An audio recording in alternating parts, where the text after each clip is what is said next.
It's something that is for me to share because it's going to help the conversation, or it's so that I can feel like I'm involved in the conversation so I don't feel left out, or my insecurities are going to come out, or my pride's going to come out, or whatever the case may be.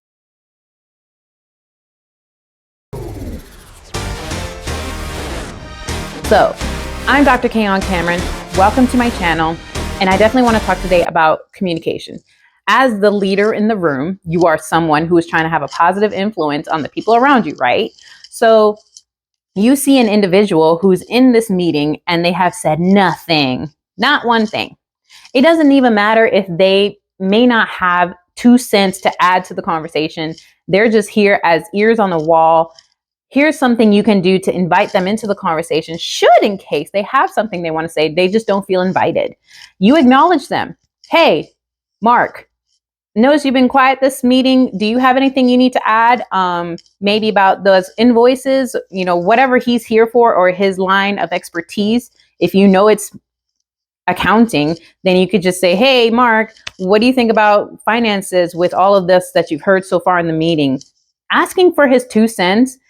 It may not be something that everyone welcomes if they're an introvert or they're someone who doesn't like public speaking, but at least acknowledging them goes a long way, because now they're like, oh, this is a person that saw me. Everyone else ignored me, but he saw me. And then later on after the meeting, who knows, you guys could become best friends. I mean, not then and there, but there could be a relationship that builds going forward because he knows that you acknowledged him and you saw him. And you also saw him. You may never have seen this person before in your life before this meeting, after the whole introduction and roundtable of who you are and where you're from. But it could be a friendship or a good, positive coworker environment that you've established or helped create just by acknowledging him and his presence in the room and asking for his input. You be the one to set the pace for your working environment. You be the leader. You be the one who has a positive influence on the people around you. Don't be the one that people remember as, oh, they always like to talk in meetings and I never get to say anything because they keep interrupting me. Don't be the one who's always talking because the other person who did want to say something didn't feel like they could because you kept carrying the conversation and no one could say anything.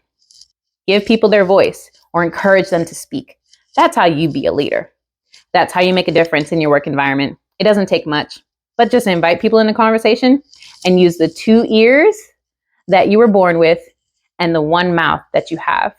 Speak less, listen more.